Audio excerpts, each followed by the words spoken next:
Coach Packy over here, the unofficial co-host, Omar on the other side, who's basically been recording more than I have because I've been out for about a month. What's up, man? How's it going, bro? What up? You're all good, bro. All good. You already know, man. Just another day here. Fantasy is fantasy, bro. It wasn't the best season for me, but hey, man, I'm here to tell you how it is, We made a trade and it backfired for both of us, man. bro. I thought that trade was gonna propel me to the playoffs, man. It did the opposite. What? So But what?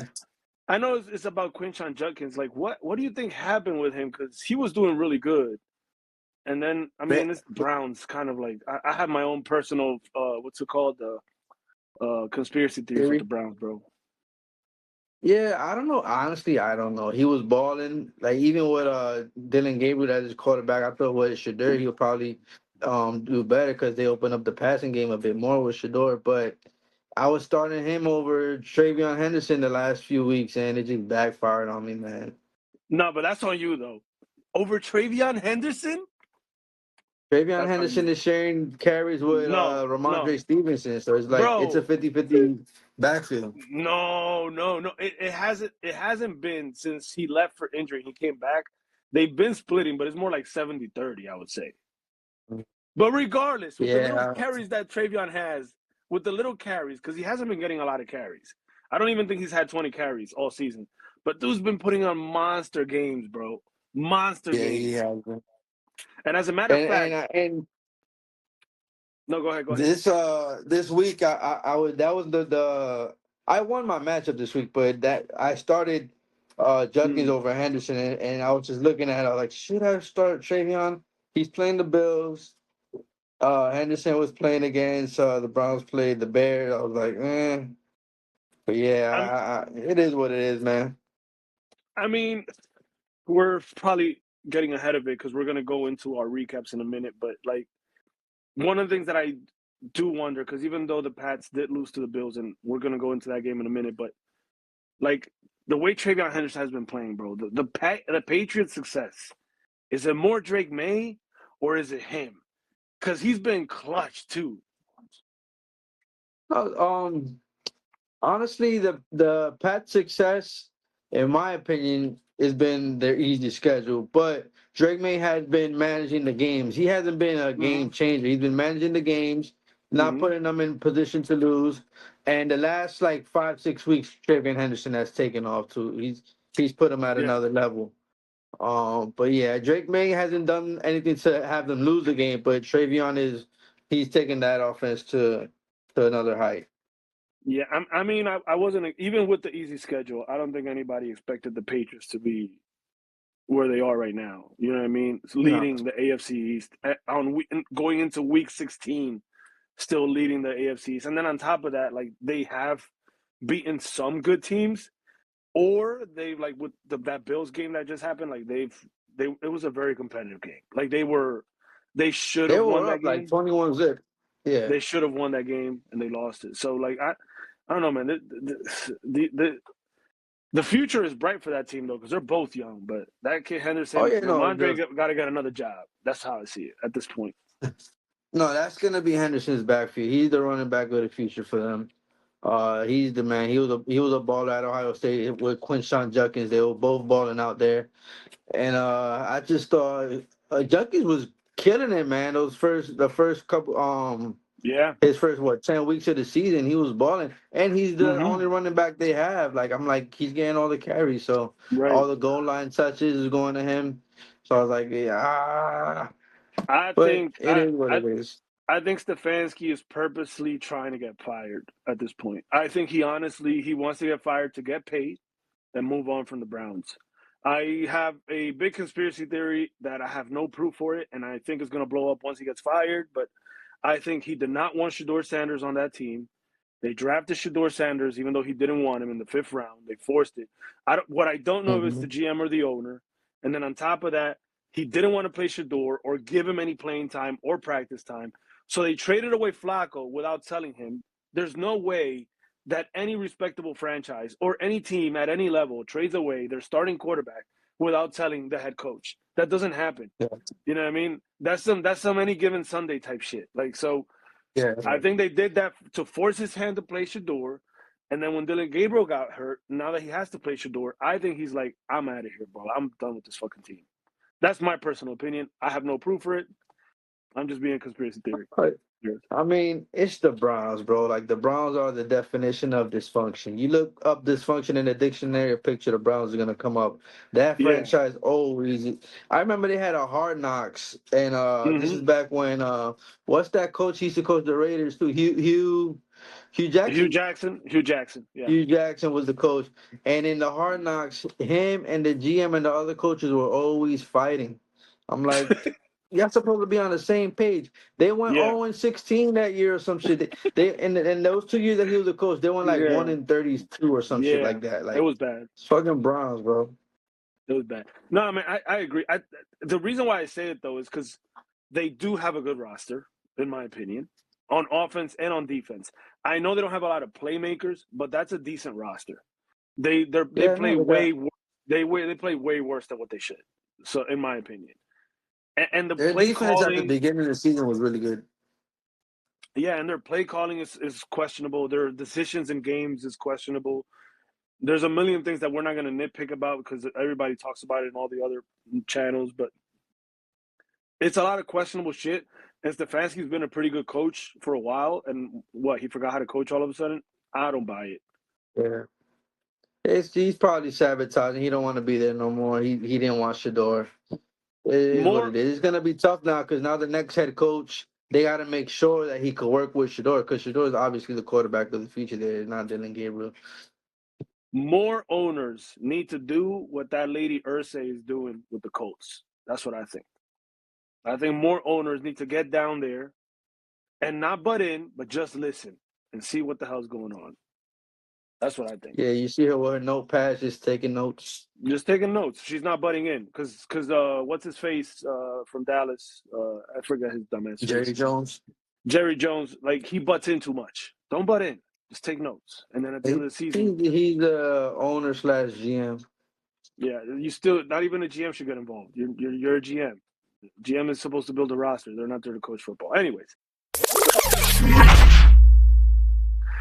let's move on, man. Let's go right into week 15. We're in fantasy football playoffs. Neither of us made it. So shout out to the guys that made the fantasy playoffs in our league, in the League of Haters. We'll give them a shout out when we go into the recap. So let's just go right into what happened week 15. So Thursday night football. Falcons, Buccaneers, not much to talk about in this game, in my opinion. I think the biggest thing was Kyle Pitts had probably the best game of his career, right? Breakout game. It was a tight game and all. I'm not saying it was a bad game, but I don't know if you have anything to add about this game, bro. But No, I mean that was an important game for the Buccaneers. Like they playing the Falcons, they have first place on the line with Carolina. They had that game won if they would have if they would have stopped Kirk Cousins. They had him on 3rd and long. He gets a 15-yard pass, and then on like 4th and 14 or something like that, they get a out route. That defense could not give up that pass, and they did, and that basically cost them the game. But yeah, Kirk Cousins turned back the hands of time, and Kyle Pitts finally showed what he could do as a 4th overall pick. This guy has been hyped up since his draft day, and every year somebody takes a flyer on Kyle Pitts thinking they're gonna strike gold, and they do. But if you started him on this week, then good for you, man. yeah, every game is important for Tampa. I mean, they're probably you could make an argument, the tightest division in football right now, even though all the teams are mediocre in that division. But because they're just so tight. Well, they're not the tightest division, but you know what I mean. But I feel like the Buccaneers just like, I was so excited for them at the beginning of the season, and they've kind of been like dropping off, and it's gotten to the point where I didn't even finish the game, if I'm being honest with you. So I don't know. The Bucks, they started off good, but they had a lot of injuries. They lost Mike Evans. Chris Godwin started the season on IR. They lost Bucky Irving, the running back. But Baker Mayfield started off the season hot. Like I thought he was gonna be MVP this year, but then all of a sudden, even as he's getting his weapons back, his plays just went down and down. And I Yeah, don't because know, maybe he's hurt or something, but he hasn't been good. everybody was back for this game. All the guys you mentioned, they all were back. Mike Evans was Mm-hmm. back. Chris Godwin was back. Bucky Irving was back. Yep. It's just couldn't get it done. All right, man. Let's go into the Sunday games, and I'm just gonna go over every game. Doesn't mean we have to talk over every game, but because I'm not gonna make this episode too long like that. But Browns Mm-hmm. and Bears. Bears beat the Browns 31-3, whooping. We already talked a little bit about the Brown situation, but what about the Bears, man? What do you think about the Bears? Yeah, I was talking about this with Jay, I believe, last week. I really like what Ben Johnson has brought to that team, man. He's Oh yeah, a hard-nosed coach. He runs the ball, and that's perfect for that weather in Chicago, man. They got two running backs that run the ball hard, and DeAndre Swift and Kyle Manungai. Caleb Williams this year, he stepped it up, man. He's more of a game manager this year, but that's a good thing for a quarterback. A lot of yeah. people say that as a slight. Game managers, if you could learn how to be a game manager first, then expand your game as you grow into your career. That's very important. So I really like what I've been seeing out of Caleb Williams. He's not perfect. He does miss a lot of passes, but he's been managing the game pretty well this year. And the Bears, man, You they're 10-4, man. They're gonna be a tough team to beat. you've ever seen that Instagram thing the Subway takes, the dude with the Metro cards that asks people like, "What's your take?" You never seen that? Yeah. Those they're like on Instagram or TikTok or whatever. I got a take. My take is I rather have a good game manager quarterback than a superstar quarterback. Me personally, that's my No, hot take, and I'm gonna tell no, you I why. agree. The money. When you Money. the money. I mean, look at the Chiefs. When you front load all that money to a quarterback, you're relying on them to do everything, and I mean, it works sometimes, but I could make an argument that Jalen Hurts I mean, a lot of people might get mad about this in Philly because I am in Philly, but Jalen Hurts is a game manager. He's just a good game manager that could be clutch in good moments. So that team is Mhm. loaded everywhere else. You know what I mean? No, I, I that's my agree hot with take. you, but I agree with you for a different reason. Not for the money, but game managers win, man. Mm-hmm. If you're a game manager, you're not putting your team in position. You're not putting them on third and long. You're moving the sticks. You're getting the team ahead of downs, third and shorts. Say I don't. I know everybody loves the superhero quarterback, the Mahomes, the Josh Right. Allens. I like quarterbacks that make plays on script. I like quarterbacks that three-step drop. You look, if the first option's not there, boom, get to your second option right away. I don't Yes, like sir. quarterbacks that they hold on to the ball and try to make a play.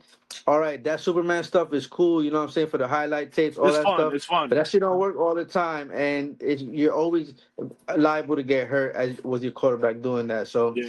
I like more of a game manager, West Coast offense type quarterback that he's gonna get the ball out of his hands quick. He makes good decisions, and he's gonna help you win games. Tom Brady, you can say whatever you want about Tom Brady. Everybody knows in the chat I'm a Brady hater, or whatever. Game manager, the He's a game ultimate game manager. manager, though. He's a game The manager. ultimate game manager. Yep. He's a game manager, And 100%. he call protection. He's on protections. That's part of being a game manager. Calling your protections, making sure everybody's lined up correctly. Just make sure you're moving the sticks, not taking negative plays, not trying to make too much happen. That's what I want out of my quarterback. Tom Brady was such a great game manager that my favorite statistic of him is the fact that he was never the highest paid quarterback, even though he could have been. Uh, Because he He, knows. he, He he knows. took his pay cuts. He could have been. He took Of pay course. cuts. But there's a reason. You know you need help, right? So anyway, Like for example, just another example. This year, in my opinion, the best quarterback this year is Matthew Stafford. He's a game manager.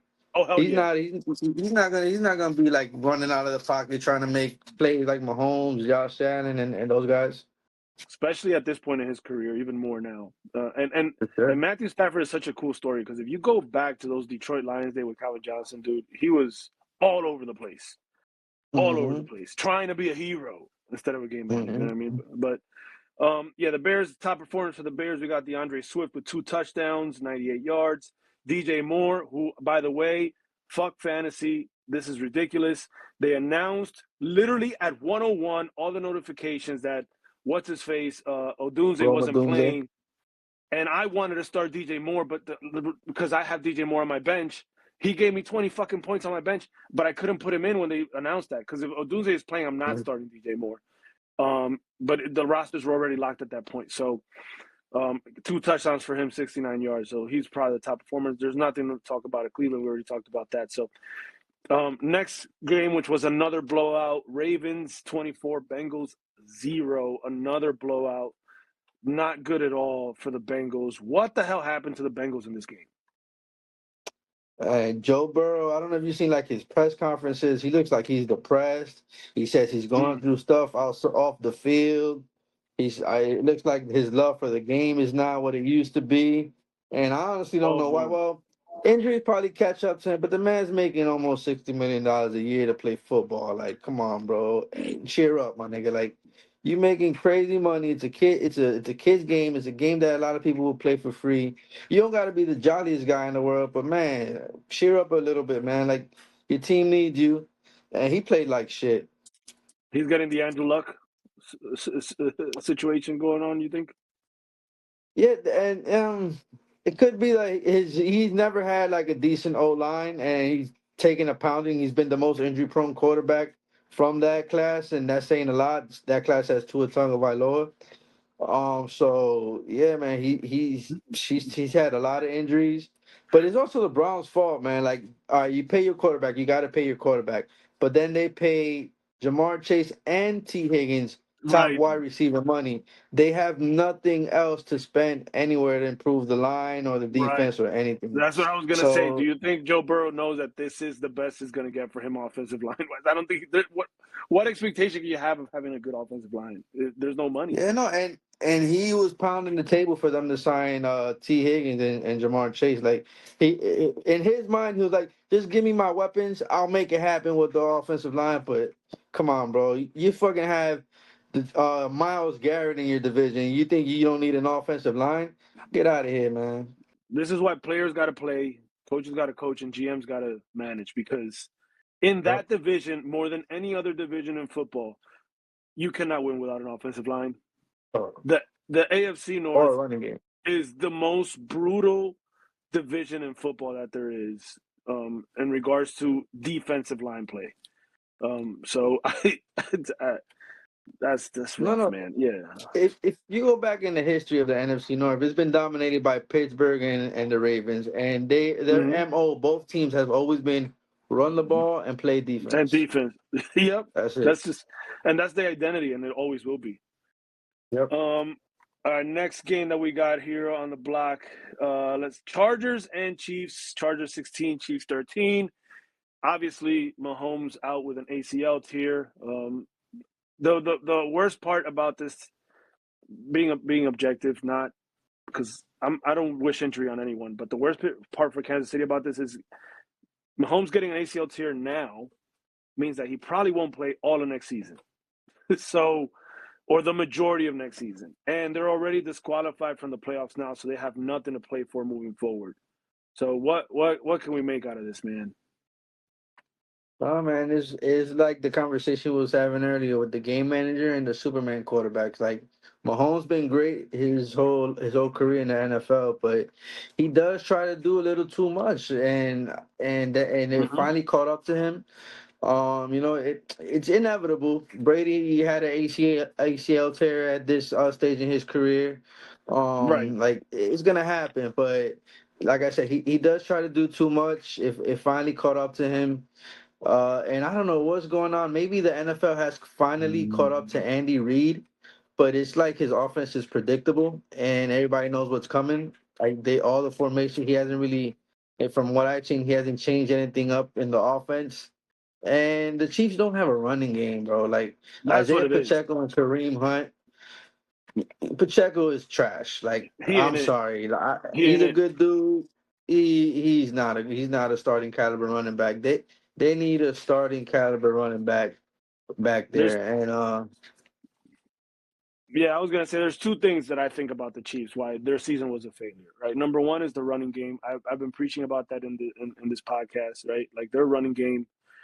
You already said it. The players aren't there, so I don't care what designs you make. Their running game is not good. So teams are able to play too high safety all game and still shut down the run. Like, so it does close it up. The other part is Travis Kelce's regression.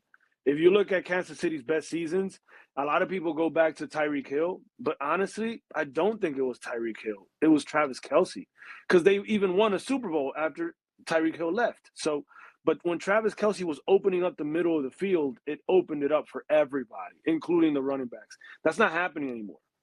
So, and that's another thing. I have a theory. I think Travis Kelce is probably going to retire at the end of the season because I don't think he's going to come back to play another season under Gardner Minshew next season. I doubt that. He's got fucking a wedding coming up. He's fucking marrying Taylor Swift. I don't think he's going to play football anymore after this season. I would be very surprised. So go ahead. No, I was just gonna say he just strikes me as a guy that's on his way to Hollywood. He was in that Yep. the new Happy Gilmore movie. Right. So, Exactly. Like he's got his life post football made out for him already. So I think he's going to be on his way out.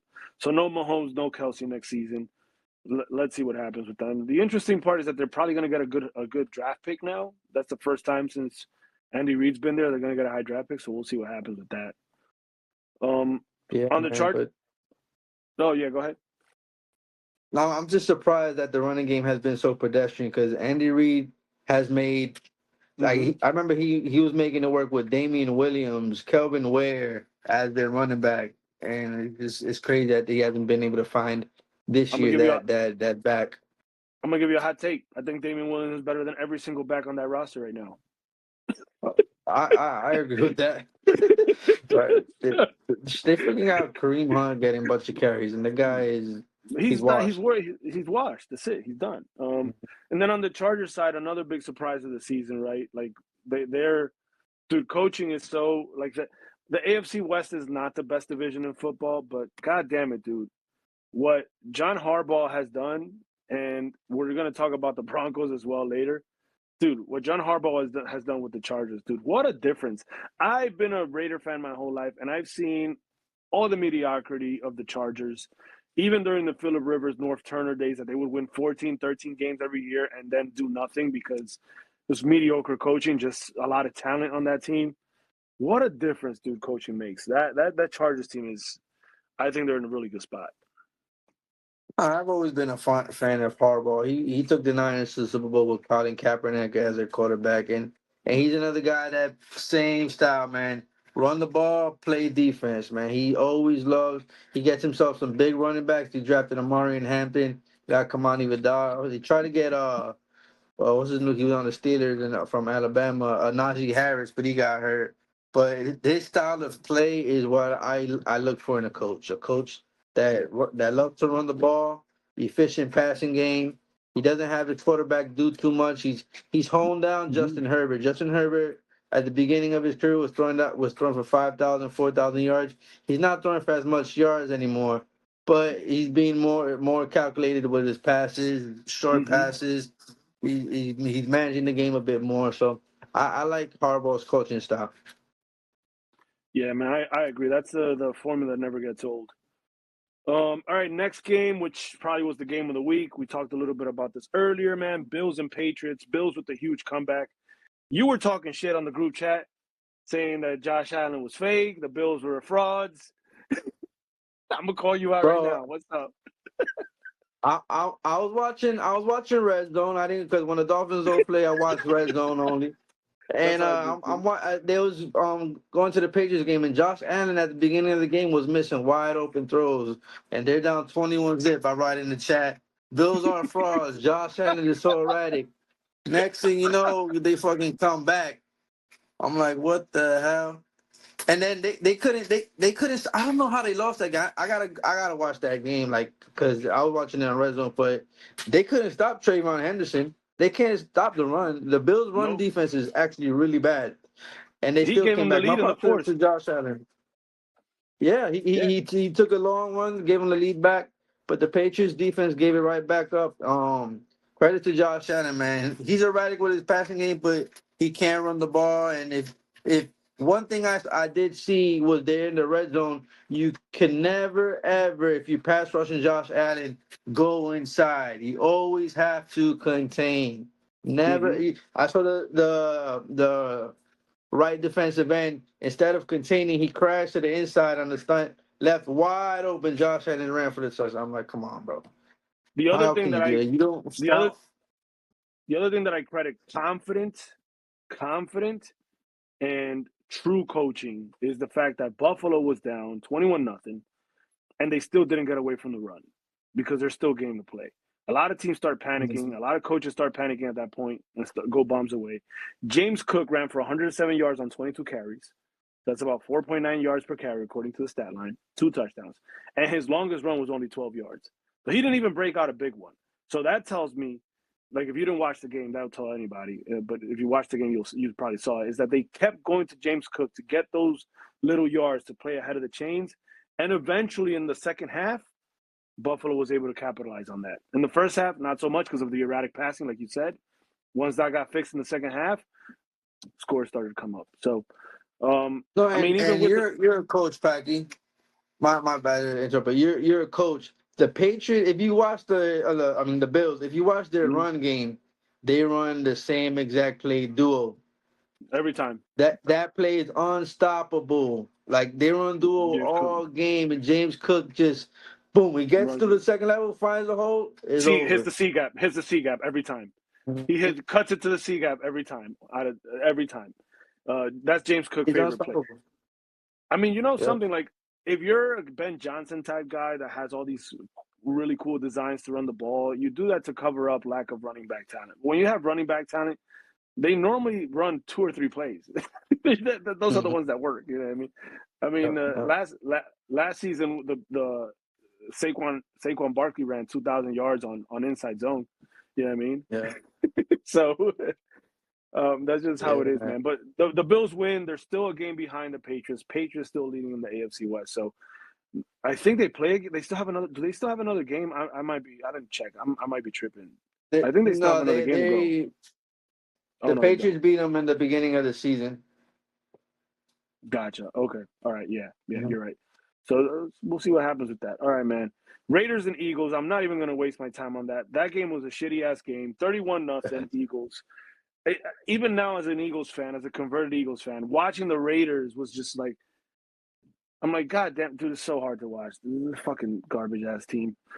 I'm not even going to waste any fucking time on that. Jets and Jaguars. Such a bad fucking game, dude. Jets and Jaguars. Jaguars beat 48-20. I know Cousin Juan was pissed at Trevor Lawrence, but I told him, bro, it's the Jets. It's the Jets. He says he's the Oracle. He started Trevor Lawrence. Trevor Lawrence killed it in that game. What else did you see on that game, man? I don't know if Cousin wanted to check the fantasy because I played against Gary and he actually started Justin Herbert. Thank God. Actually beat Gary, but So what the hell was he talking Justin, about then? I don't know what he was talking about. He must have been on that. What a fucking blooper, dude. This whole time. No, He's like, but how did props Gary to know? Trevor Lawrence. Even though it is the Jets, he had a great game. He was making plays out of the pocket. He was doing everything like 330 yards, 5 touchdowns. It is the Jets. The Jets fucking suck. They don't have an interception, and we're going week 15 now. Yeah, Mm-hmm. the Jets they're horrible, man. They are I horrible. think I think what changed it for Trevor Lawrence and the Jaguars, which make him a lot more respectable in my opinion now, and I'm gonna give him a shot, not to win the Super Bowl, but to wreck somebody's weekend. Jacoby Myers getting added to that offense because Brian Thomas Jr. has been a total dud this season. What a step back from this guy. I have no idea what the hell is wrong with him. Jacoby Myers came in, dude, and the production is there immediately. Like what Brian Thomas had last year is now coming from Jacoby Myers. Yep, I agree with that. Jacoby Myers has brought a steady presence at the receiver position. And actually, Brian Thomas didn't have a bad game. 4 catches, 66 yards, and a touchdown. Jacoby Myers' presence is probably going to open things back up for Brian Thomas.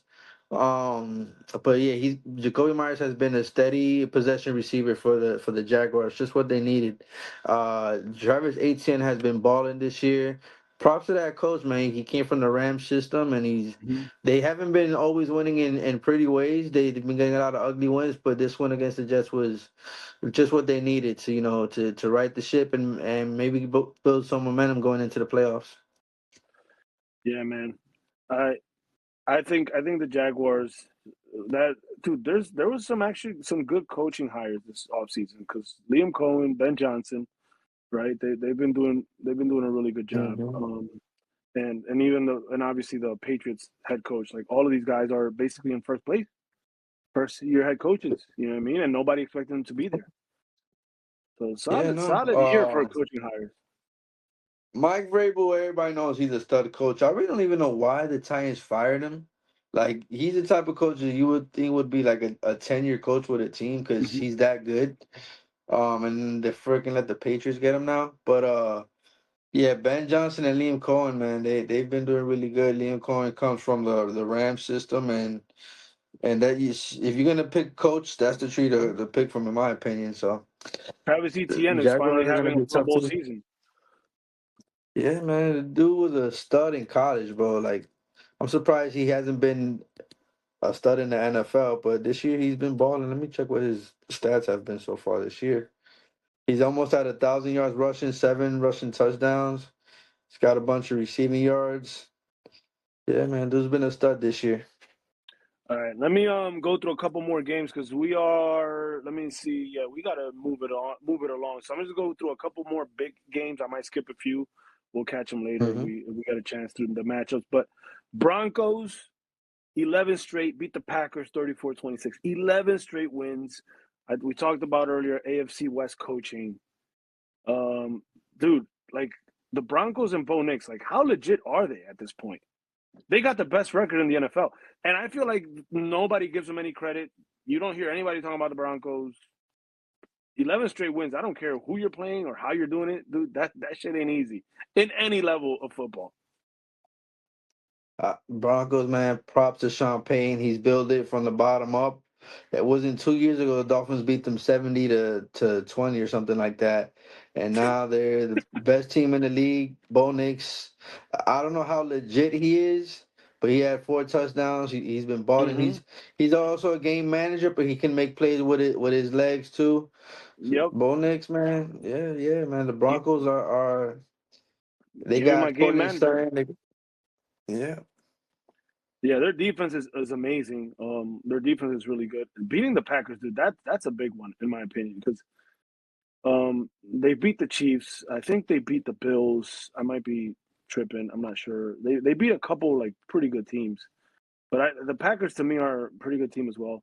We lose Micah Parsons, so we'll see how that goes. But yeah, man, I think the Broncos at this point, like who in the AF, like, and I'm because we got to talk about this now that we're talking about the Broncos. Who in the AFC is the favorite to make it to the Super Bowl? It's not Lamar. It's not Kansas City. Obviously, they're out. And I don't think Josh Allen could be. I don't think the Bills could be considered the favorites. Or are they still the favorites? I don't even know what to make out of the AFC. I mean, just off previous seasons you and their experience, you got to make Buffalo the favorites now that Kansas City's out and the Ravens they are on the outside looking in. Um, but it's the NFL, man. Like you never know. You can have a team go from worst to first in 1 year, and right now the Broncos defense is legit. They got a Super Bowl winning head coach.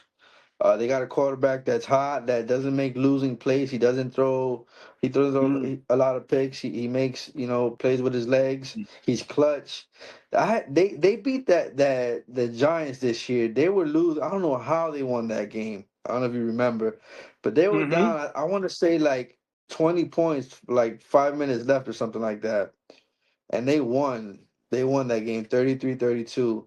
And that was Bo Nix making plays with his legs, just carrying the team on his back. They beat some good teams. They beat Dallas. They beat Houston. Beat the Eagles. They beat Green Bay. They beat the Eagles, and Green Bay is like one of my teams. Like Green Bay and the Rams are my favorite to go to the Super Bowl. Now Green Bay with the loss of Micah Parsons, it's not looking so good. But man, the I Broncos, bro, I did not expect them to be this good. Like I expected them to be in a 10 to 11 win run for the season, but they're already at 11 wins now. So, and they're the number one seed in the AFC. Yeah, I mean, record wise, you'd have to say Broncos are the favorites. It's just, for me personally, I do think Buffalo still is the favorite. But my biggest concern with Buffalo is that it's looking like they're not going to have any home games in the playoffs, unless they can win that AFC. And home games in the playoffs is a big deal. You know what I mean? Yeah, that's a good point. So we'll see what happens. The next one is, you already mentioned them, so we'll go right to it. Right, the Rams, huge comeback win. 30. Well, I don't think it was a comeback win. They had a pretty decent a pretty good lead on the Lions, 41-34. In my opinion, the Rams have been the best team in football this year. Sean McVay, so much respect for that guy, because his offense is the same. He's from the Shanahan system, outside zone type of guy. He likes to run it a little bit more to the weak side instead of the Shanahans that like to run strong side. But what he added in now, which to me is kind of like, that every once in a while there's like a revolutionary thing in football. This isn't Hmm. revolutionary because I feel like it's turning back the clock, but bringing 13 personnel and having that wide receiver motion to C gap insert and tight end motion from the outside to C gap insert, dude, that has completely changed offense. And I don't see many other teams doing that. They're the only ones that I see doing that. And it's working so well, because not only is it opening up crazy run lanes and cutback lanes on those outside zones, but it is opening up play action like I've never seen before. So, again, credit to Sean McVay. We talked about Stafford earlier being probably the best game manager in football right now, and that's a compliment, not a diss. They obviously got the weapons, dude. The way they beat the Lions, they just look so good. Like, to me, this is my number one team in football, regardless of the record. Yeah, no, they got everything. They got and now they're doing a two back. Blake Corum is now getting a lot more carries and Mm-hmm. involved in the running game. And he's a guy out of Michigan that I thought was gonna be a stud his rookie season, but he's sharing carries with Kyron Williams, and they're tearing it up. You got Puka Nacua, who's a stud. Devontae Adams is a guy who's reliable even at this stage of his career, and Who, you by the got way, got Matthew hurt, Stafford, man. and he might not make it for a few weeks if that hamstring is serious. By the way, but yeah. Okay, okay. But yeah, man, the Rams they should be the favorites to come out of the NFC this year.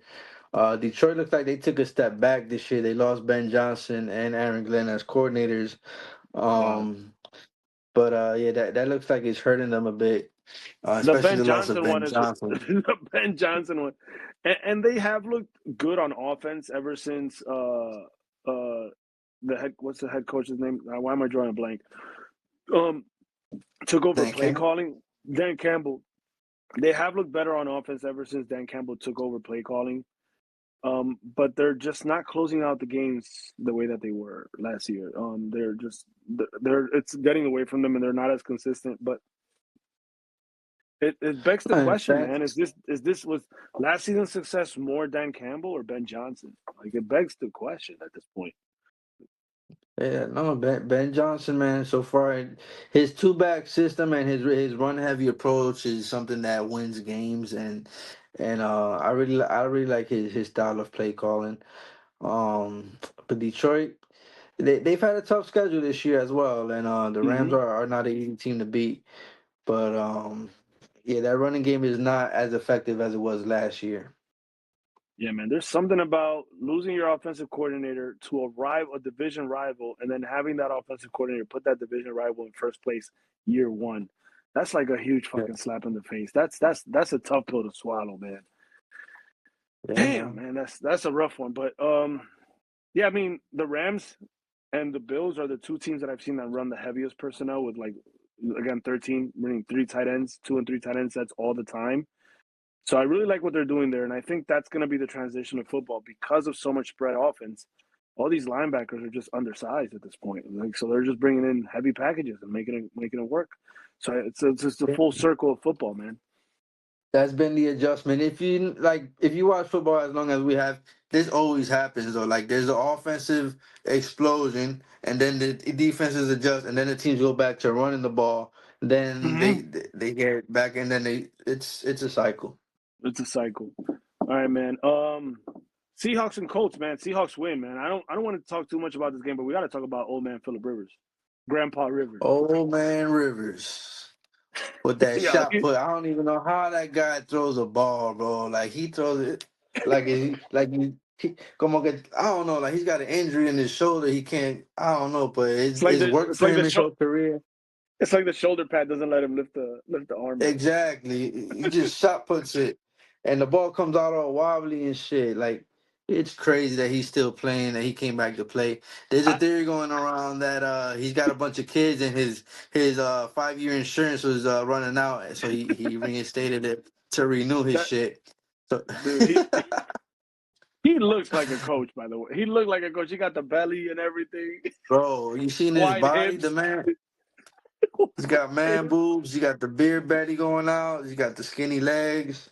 Yeah, It's I think he like, played all right. man, I think he played okay, especially for a 44-year-old that hasn't played in 5 years. I think he did pretty good, but his arm is not there anymore at all. That ball was coming out with no zing whatsoever, no no, pop. It looked like me no, throwing. no. You've seen my Yeah. arm. You remember back our first year with the Crows, Butch one time started playing quarterback for the Steelers. Butch is a Yeah, 6'4", 340-pound guy. Man, that's what he looked like out there, bro. the only difference is you see Phillip Rivers like the arm motion looks like he's gonna like fucking fling it, and then it just the ball comes out like he's like pushing it. Yeah, yeah. There's nothing No, there man. Jay anymore, said in bro. the chat, this guy's throwing ducks out there, and I was watching the game, and the ball was getting there. It was getting there, but I don't know how he wasn't intercepted more than what he was. Yeah. All right, last game we'll talk about. Your Miami Dolphins lose to Pittsburgh 20-15. Pittsburgh takes the lead in the AFC North. Aaron Rodgers, old man Rodgers, looking pretty good in the cold, like he always used to do back in the day, playing competitive football. That was the topic on Monday Night Football, that this is what he wanted. I'm gonna let you give your take on this game because you're a Dolphins fan, so I know you got a lot. No, You might have more to say than me.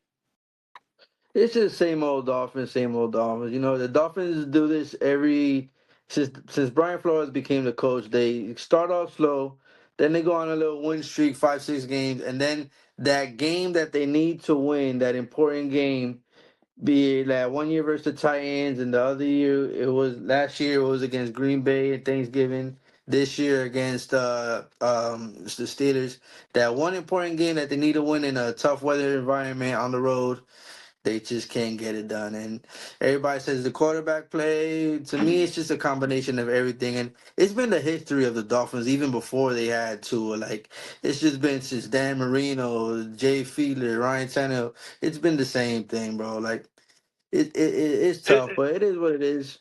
Uh, about Green the Bay was just Dolphins, the better team. dude. About the Dolphins, I said it in the group chat earlier today, and I'll say it here again. Miami has the toughest situation in football. For the Miami Dolphins to have a Super Bowl winning team, they have to be like astronomically more talented and better than every other team. They're just dealt a bad hand, dude. Like, look at the last 5 away games of the Dolphins this season. You got Cleveland, Atlanta, which is fine, Jets, Steelers, and then they got another game against the Patriots at the end of the season. They're not gonna. Hmm. I mean, I'm not gonna say they're not gonna win that game, dude. But when you live in Florida and Miami and you are accustomed to the heat, traveling to these fucking places is not easy. Like, it's fucking brutal. I got people in Florida Hmm. complaining that it's 58 degrees, saying that it's fucking freezing and they need a coat. That's a Yeah. t-shirt. People wear t-shirts here in PA at 58. You start putting on Yeah, I hoodies felt when it it. drops to the 40s. You only bring your coat out when it's in the 30s. Yeah.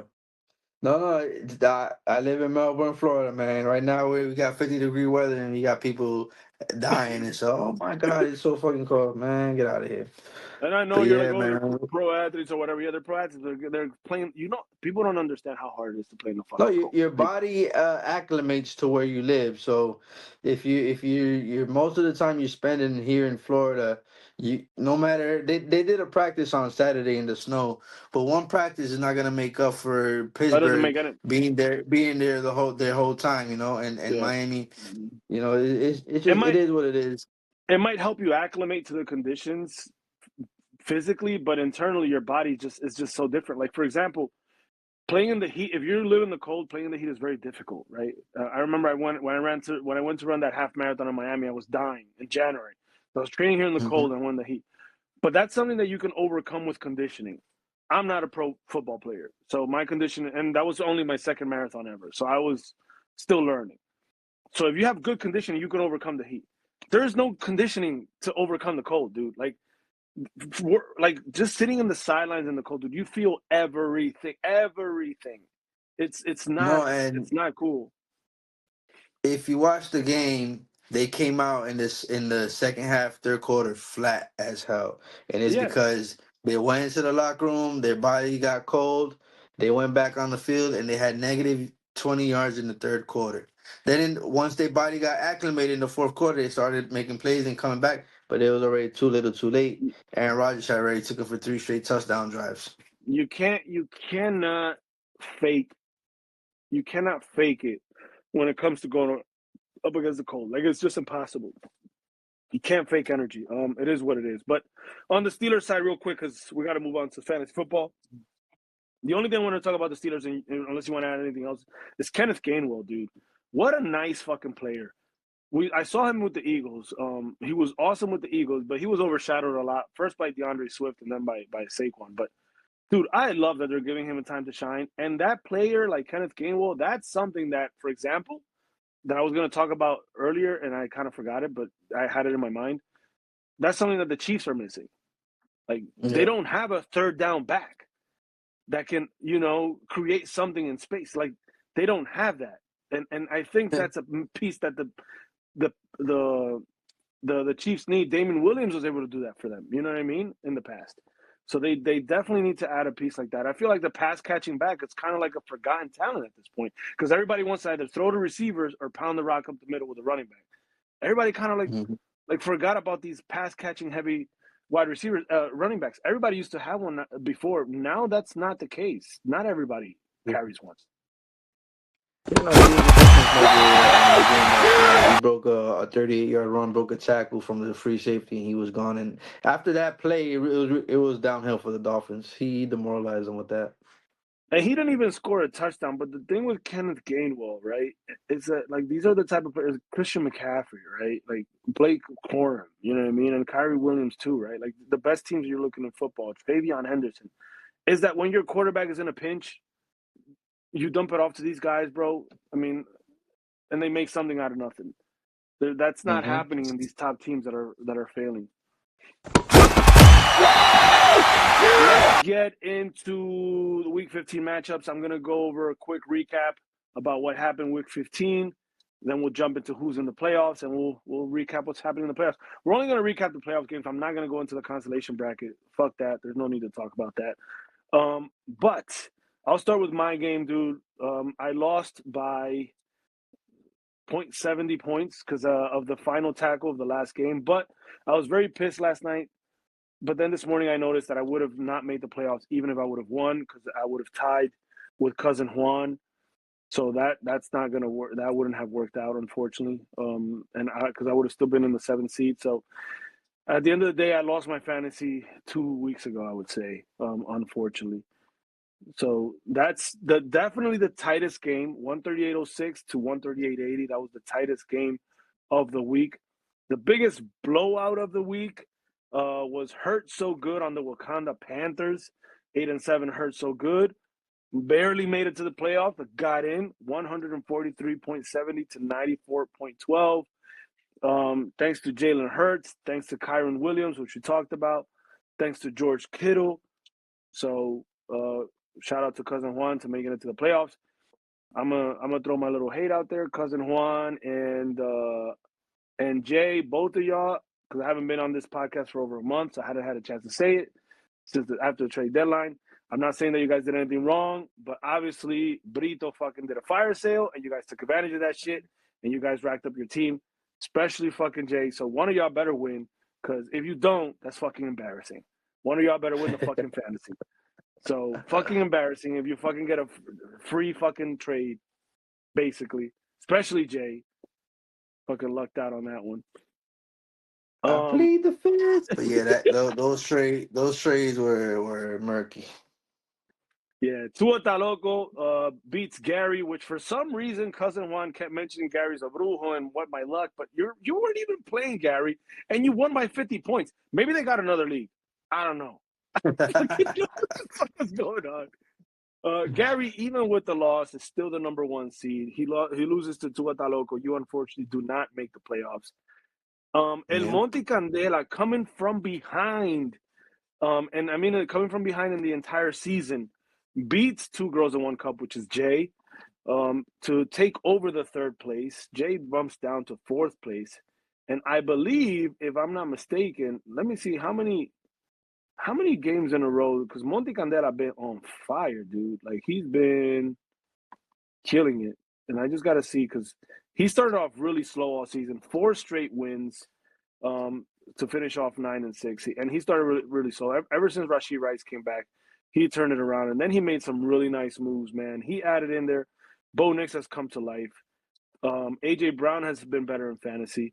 DeAndre Swift has been better in fantasy. Jameson Williams has become an amazing player ever since Dan Campbell took over play calling. They're finally using him, right? So, Jameson Williams is a stud. So he's made some moves. You know, DK Metcalf is on his bench, who used to be one of his starters. And this guy's, I think Monte Candela got a serious chance at winning something. And Jay just stayed short, even though he has a loaded team where he picked up CeeDee Lamb and Dak Prescott.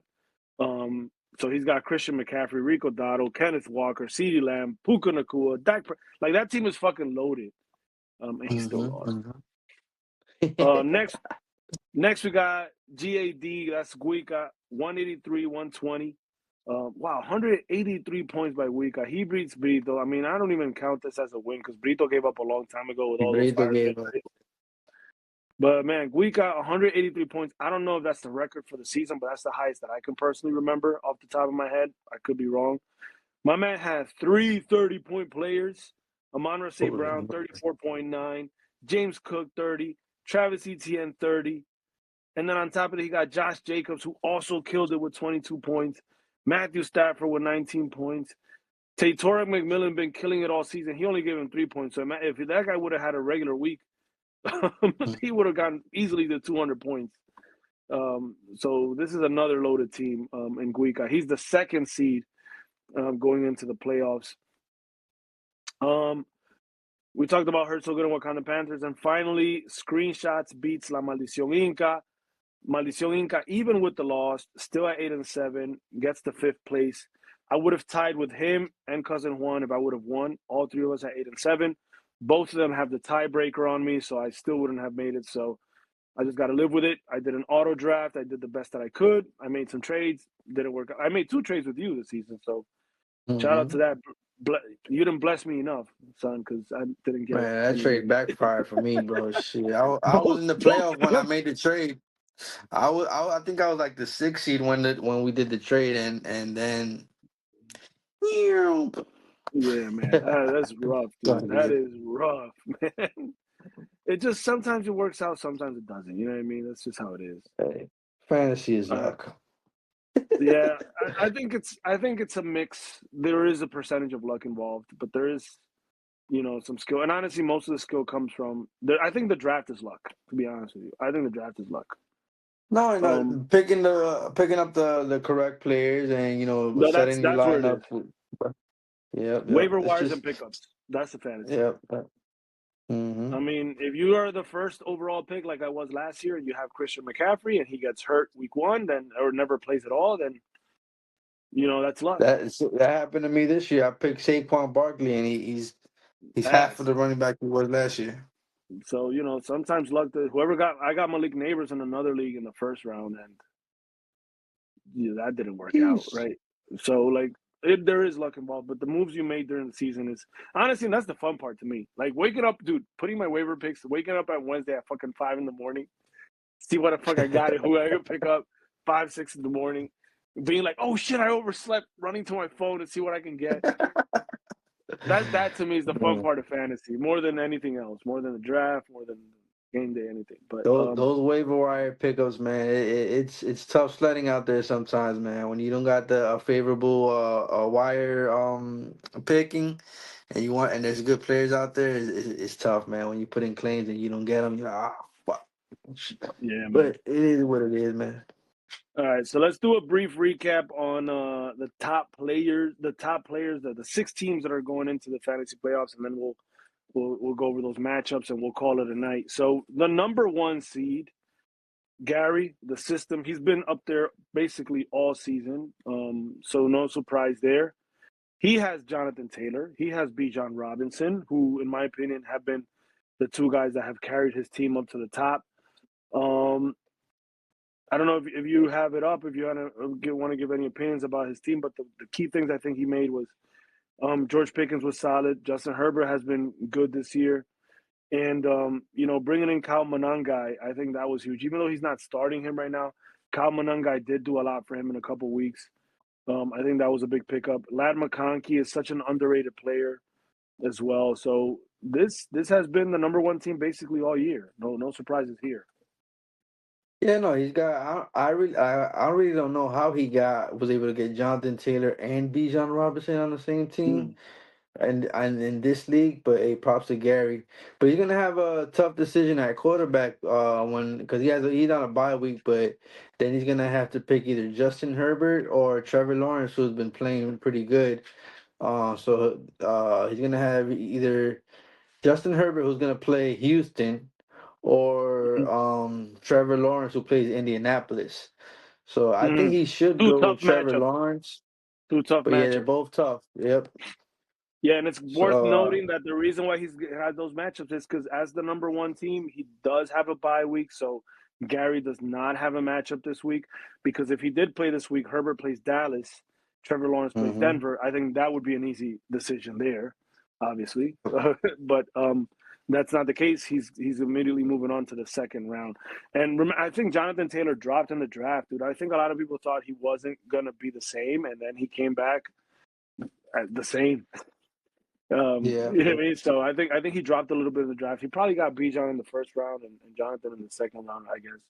But kudos to him, man, for picking that up.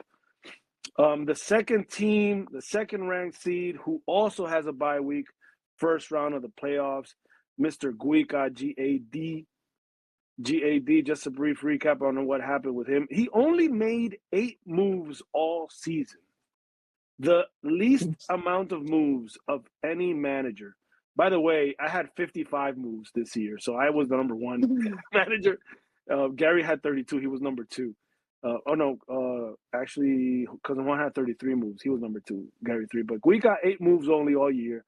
That's about 1 move every 2 weeks. So this is basically his drafted team, and I'm not sure if he auto-drafted, but the key players here, you got Matthew Stafford, who's been an MVP, Amon-Ra St. Brown, who's had his ups and downs, but he's obviously a solid wide receiver. Tatora McMillan, who has been a massive surprise, I would say, in Carolina. I don't think anybody had him as becoming the number 1 wide receiver in Carolina, yet he has. Josh Jacobs is a massive bell cow. I feel bad for Josh Jacobs' future. I mean, the way they use him in Green Bay, I don't think this guy's going to be able to walk when he's 40, but man, is he good. Tyler Warren, that was my favorite rookie tight end going into the season. Also a good guy. James Cook, been solid all season. James Cook has probably been one of my favorite running backs all season, has been solid. And then you also have Travis Etienne, who has had his career revitalized with Liam Cohen. Both of these guys have been, well, all 3 of these running backs, right, were all drafted by him, and all 3 of them have been giving double digits almost every week. So, again, not many moves done in the season. But I think these 3 guys have been the key to his success. You know, I think this is the team to beat, honestly. Like, He's got three great running backs. He's got Amon-Ra St. Brown, who's a target machine. Yeah, Matthew Stafford is the best quarterback in the NFL. He's in the league in touchdown passes. Torrey McMillan is the number one receiver, like you said, in Carolina. Josh Jacobs. He got Tyler Warren, who should build a little bit more chemistry with Phillip Rivers in these next coming weeks. So let's see, man. I believe Wika has the best team and the best chance to win it this year. Wow, man. Honestly, I really like Jay's team, which we're going to talk about in a little bit. So, but that's not a bad take. I mean, there's some really good teams, man. Yeah, In that's the top that. six teams, the top 16. I think this league was very balanced all year. The records were very tight. I mean, all season. But at the end of the day, based on how the season has been ongoing, I think these at least five of these top six teams, I would say, are very stacked with a lot of talent. Two of them because they made some trades from a fire sale, so they better win. But the number three team, which I'll go into their matchup right away. So I'll talk about the number three team right in the matchup, which is Monte Candela. Monte Candela. He's playing Hurts So Good, who is the sixth seed, right? So we got the third seed versus the sixth seed, round one. Monte Candela built his team. He's like we said earlier, he started out bad, but DeAndre Swift, another guy that's revitalized his career thanks to awesome coaching, and Ben Johnson. He's had some really good games. We already talked about Jamison Williams and DK Metcalf and AJ Brown and Jahmyr Gibbs. So this team all of a sudden is pretty loaded. Rashee Rice was the savior. He held on to him, and at this point, Rashee Rice isn't even starting on his team. Probably not even going to start him now that what's his face is out, Patrick Mahomes, right? And then on the other side, you got Hurts So Good. Jalen Hurts, obviously, you can say anything you want about Jalen Hurts. He hasn't been great this season. The Eagles were into a pretty bad stretch. But for fantasy purposes, thanks to that tush push, Jalen Hurts is always pretty good, right? Always a So threat. And he's got a always good good. matchup this week.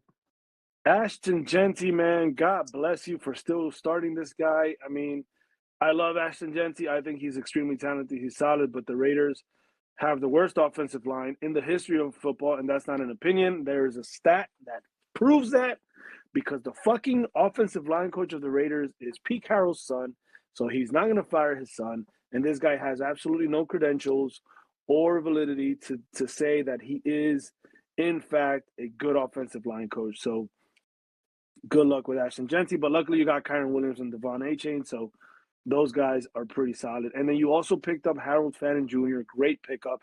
You pick up Christian Watson, great pickup. I think those two are awesome pickups to add to the team. So this should be an interesting matchup. Who would you pick? Yahoo has, as of right now, with what they have in their starting lineup, and I think these are the starting lineups. Yahoo has Hurt So Good outscoring El Monte Candela 130 to 118. 60% favorite chance to win Cousin Juan. What do you think? Who do you think got this? Yeah, I would have to agree with Yahoo. I would go cousin Juan's team. I like the matchup of Jalen Hurts. Mm. He's probably good for a touch push touchdown, and even though Monty does have AJ Brown, so if he throws a touchdown to AJ Brown, he gets points. But Bo Nix has a tough matchup versus Jacksonville. Jacksonville's defense is pretty good. Let's see who else. Green Bay and Detroit. I mean, Green Bay and Chicago have a game going. DeAndre Swift. Green Bay's got a good run defense, but man, it's gonna be a tough matchup because I'm looking at Monty. He got Jahmyr Gibbs versus Pitt. Um, Mm. Pitt's running defense is not the best. He's got Jamison Williams. Man, it's gonna be a tough matchup. He's got Devon Achane versus Cincinnati. Cincinnati's got a bad run defense. I'm gonna go with Cousin Juan. I think he had the more balanced roster. He's got Kyron Williams versus the Seahawks, Devon Achane versus Cincinnati, George Kittle.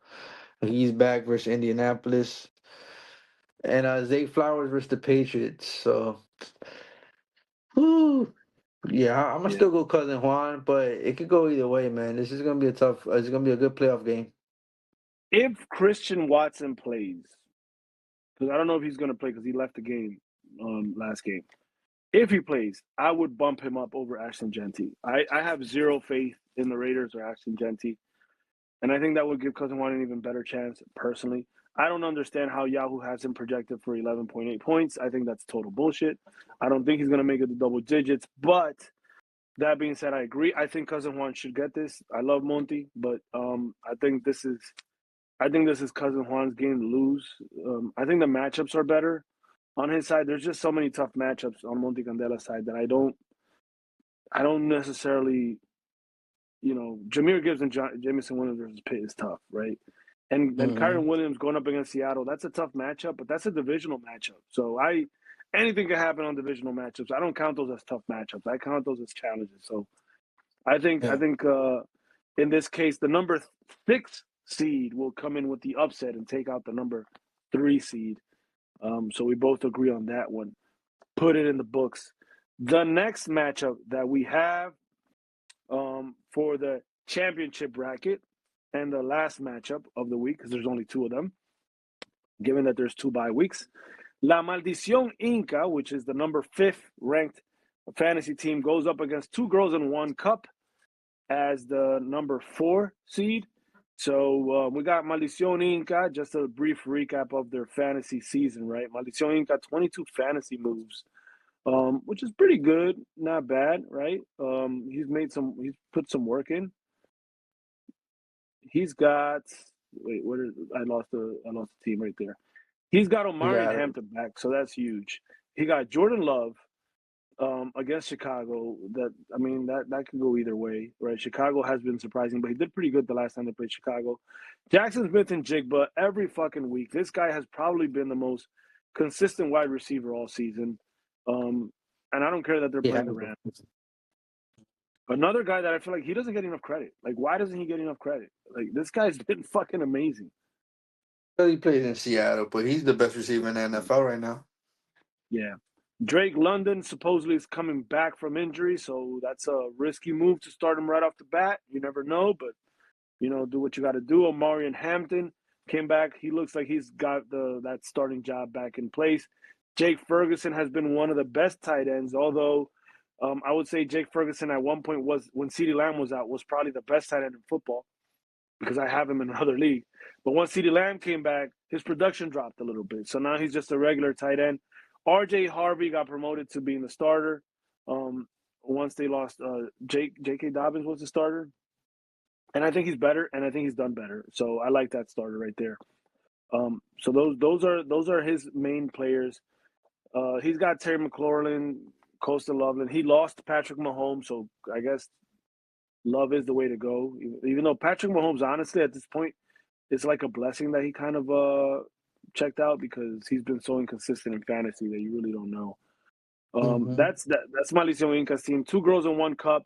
This team is loaded now with all the trades that they did when they robbed Brito blind with that fire sale. Good for you, man, that you beat me to the gun, I guess. I didn't even thought Brito was gonna do a fire sale, but I wish I would have jumped on top of it. You got the Dak CeeDee Lamb combo, Puka, Kenneth Walker, Dalton Schultz, Christian McCaffrey, Rico Dotto, which is Jay's proud possession waiver wire, and I can see why.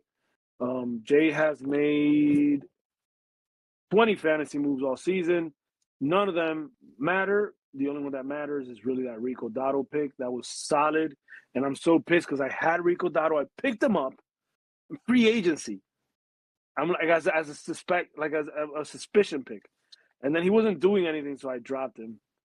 And then he went off. And then, Jay got him. So Jay's team is loaded, man. I don't know. What do you think about this matchup? Yeah, it's gonna be a good matchup, man. Jay is projected to win, but not by much. It could go either way, but yeah, Jay has the more loaded team.